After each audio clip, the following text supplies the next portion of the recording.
Hello po sa lahat. Ipapakita ko sa inyo itong giant photos sa likod ng bahay namin. Actually, madami sila dati pero di ganyan kalalaki. Ngayon, inalis ko na lang sila lahat kasi masyado nang makalat tingnan. Para akong may kangkungan dito.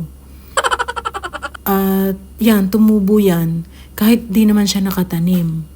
So, I assume na nag-survive siya dahil sa mga aerial roots niya.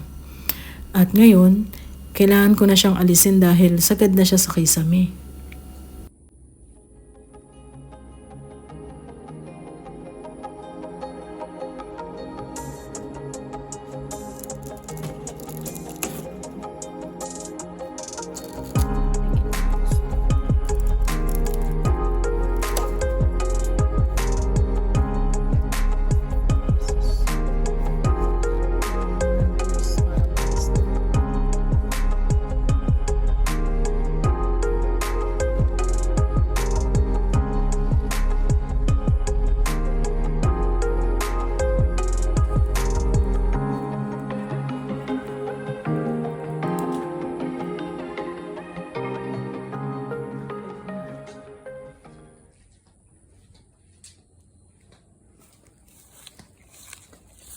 Ito na siya.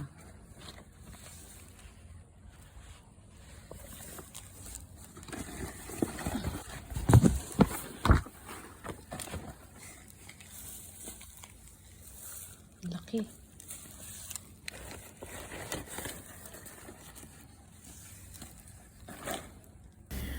Ganito lang kadali tumubo ang potos. Imagine, di naman siya nakatanim pero lumaki siyang ganito. Bali, dumikit lang siya dun sa pader. Tapos sa tulong ng aerial roots, ayan, nag-survive siya at ang laki.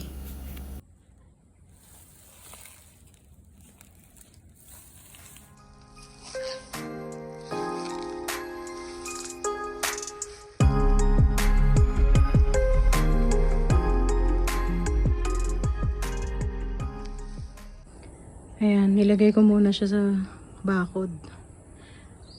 Wala na akong mapaglagyan sa kanya.